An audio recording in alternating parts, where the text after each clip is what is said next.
अब आगे बढ़ते हैं। हमारे साथ जेएम फाइनेंशियल सर्विसेज के डायरेक्टर और head of research Rahul Sharma मौजूद हैं। उनसे समझते हैं मार्केट का texture. Rahul ji, good morning. Rahul ji, क्या 22,182 का जो लो हिट किया हमने थर्सडे को और जो शानदार रिकवरी हुई, क्या वो बचेगा? क्योंकि आज भी लोअर लेवल से फिर रिकवरी आ रही है, या फिर उसके टूटने का रिस्क होगा? आपका एनालिसिस क्या कह रहा है?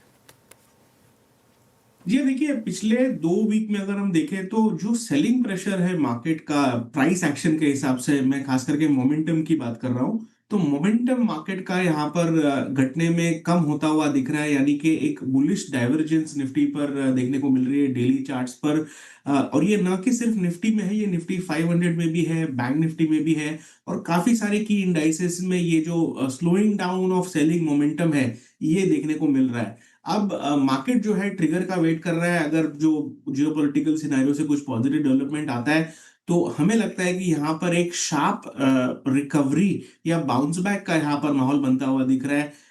यहाँ ये मार्केट ट्रेड करना डिफिकल्ट जरूर है, इसलिए यहाँ पर डेरिवेटिव्स ट्रेड ना करें। लेकिन ओवरऑल हमें लगता है कि जो निफ्टी का सेटअप है कहीं ना कहीं इंडिकेट कर रहा है कि मूव आ सकता है। ये कंफर्मेशन कहाँ पर आएगा? तो जो पिछले वीक का जो हाई था 22,941 के आसपास का, ये पहला पड़ाव होगा, पहला टारगेट होगा इस बाउंस बैक के लिए। और जैसे 23,000 का लेवल निफ्टी में निकलता है, हमें लगता है कि ये जो पुल बैक है और शार्प होता हुआ दिख सकता है। शायद 23,500 का लेवल भी हमें इसी 8-10 सेशन में देखने को मिले। तो वोलेटिलिटी है, अभी तक इंडिया वीक कूल ऑफ नहीं हुआ है। की सपोर्ट्स नीचे में है 22,182 और साथ में 22,000, जहां पर जो पुट राइटर है इस महीने की इस सीरीज में जो खड़े हुए हैं, वो एक तरह से मार्केट का सपोर्ट इसे मान करके चल रहे हैं। तो ओवरऑल लेवल्स को देख करके यहाँ पर आई थिंक हमें ट्रेड डिसीजन लेना होगा। ओवरऑल निफ्टी को आज का सेशन देखकर ऐसा लग रहा है कि एज ऑफ नाउ तो मार्केट ट्रिगर का वेट कर रहा है। लेकिन थोड़ा सा जूम आउट करके देखें तो सेलिंग प्रेशर कम डेफिनेटली होता हुआ दिख रहा है, खास करके पिछले 2 वीक में।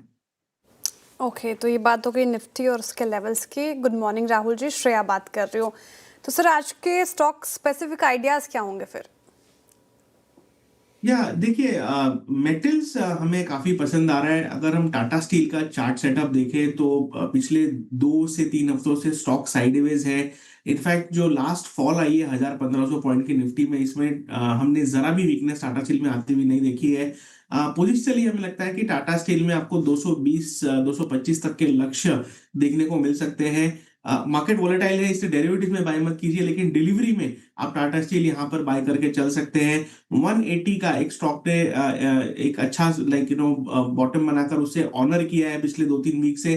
तो 180 का स्टॉप लॉस लगाइए, और हमें लगता है कि मेटल्स में एक अच्छा रिबाउंड यहाँ पर देखने को मिल सकता है। दूसरा जो एक तरह से ऐसे मार्केट में डिफेंसिव की तरह प्ले आउट कर रहा है, वो है आईटी क्षेत्र। आईटी में अगर हम देखें तो पिछले 2-3 वीक से अच्छी बाइंग देखने को मिली है, और अभी भी ये बाइंग लग रहा है कि कंटिन्यू होती हुई दिख सकती है। तो इन्फोसिस का सेटअप हमें पसंद आ रहा है। 1,300 रुपए के ऊपर ये स्टॉक सस्टेन कर रहा है, और आज एक पॉजिटिव क्रॉसओवर स्टॉक में देखने को भी मिल रहा है। हमें लगता है 1,360 तक के लक्ष्य एकदम इमीडिएट बेसिस में इन्फोसिस में देखने को मिल सकते हैं। 1,280 के स्टॉप लॉस से बाय करने की राय रहेगी, और ट्रेडिंग के हिसाब से इन्फोसिस को बाय किया जा सकता है। और जहां तक डिलीवरी में, टाटा स्टील हमारा टॉप पिक रहेगा आने वाले 15 से 20 दिन के लिए।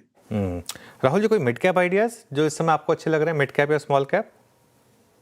जी हाँ, मिड कैप स्मॉल कैप में मामला थोड़ा पेचीदा है, बिकॉज ओवरऑल मिड कैप अभी तक अपनी फीट एस्टैब्लिश नहीं कर पाए। तो थोड़ा सा एक 22,900 के ऊपर का मूव निकलता है निफ्टी में, आई थिंक तब थोड़ा कन्विक्शन बनेगा। As of now I think जो सिलेक्टिव स्टॉक्स है उनमें ही बने रहना चाहिए। मिड कैप स्मॉल कैप में थोड़ा समय के बाद में कॉन्फिडेंस आता हुआ दिख सकता है। ऑलराइट, चलिए राहुल जी, बहुत बहुत शुक्रिया आज हमारे साथ जुड़ने के लिए और अपना थैंक व्यू यू, सामने थैंक यू रखने के श्रेया। लिए।